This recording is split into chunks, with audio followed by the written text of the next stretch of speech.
আমি অনেক ভিডিও করছি আবার লাইভে, তবে কখনো কোনো বাচ্চা মানুষের ফেলে দিয়া পোশাক পরে আমি কখনো এটা দেখি নাই, আজকে প্রথম দেখলাম। এই ছোট্ট বাচ্চাটার এই লুঙ্গিটা দেখেন।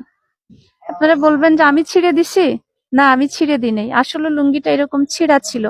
এতিমখানার বাচ্চা। এই এই লুঙ্গিটা ছাড়া আর কয়টা লুঙ্গি আছে বাবা? কাপড় আছে কয়টা আছে? মুখ দিয়ে বলো। দুইটা।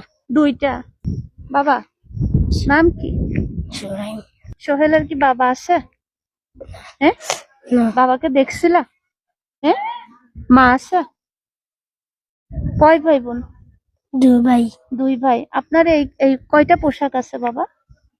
দুইটা। দুইটা। এইটা ছাড়া আরেকটা। এটা কে দিছে আপনাকে? আর বাচ্চারা দিছে যে কোন বাচ্চা দিছে? ইয়াসিন।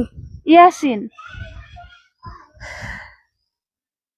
এই বাচ্চাটার পোশাক নাই, আরেকজন বাচ্চা দিছে, মানে হয়তো তার পুরাতন হয়ে গেছে, ওইটা দিছে, ও এটা পড়তেছে। আপনারা একটু দেখেন। দুনিয়া দেখেন, এটা আরেকজনের পুরাতন পোশাক। আপনাদের শুধু দুইটাই পোশাক, লুঙ্গি প্যান্ট এগুলো আছে নাই? মা কি করে? মা মা ঘরে। ঘরে। তাই এই যে আপনার পুরাতন কাপড় পরতে, মানুষের থেকে খুঁজে কাপড় পরতে আপনার কষ্ট হয় না? হুম। একটা বাচ্চার দুইটা পোশাক, একটা মানুষের ফেলে দেওয়া পোশাক পরিধান করছে, আরেকটা হলো মাদ্রাসার থেকে দিছে। কার কাছে বলবো বলেন তো আপনারা? এত কষ্ট, এত দুঃখ এই এতিম শিশুগুলা। ওর বাবাকেও দেখে নাই। তুমি বাবাকে দেখছো? হ্যাঁ, না। দেখো নাই। বাবাকে তো মনে পড়ে না? বেশি মনে পড়ে। বাবার কথা কিন্তু অনেক বেশি মনে পড়ে। এতিম, পোশাক নেই, মানুষের থেকে খুঁজে পড়ে, মানে এদিকে আসো।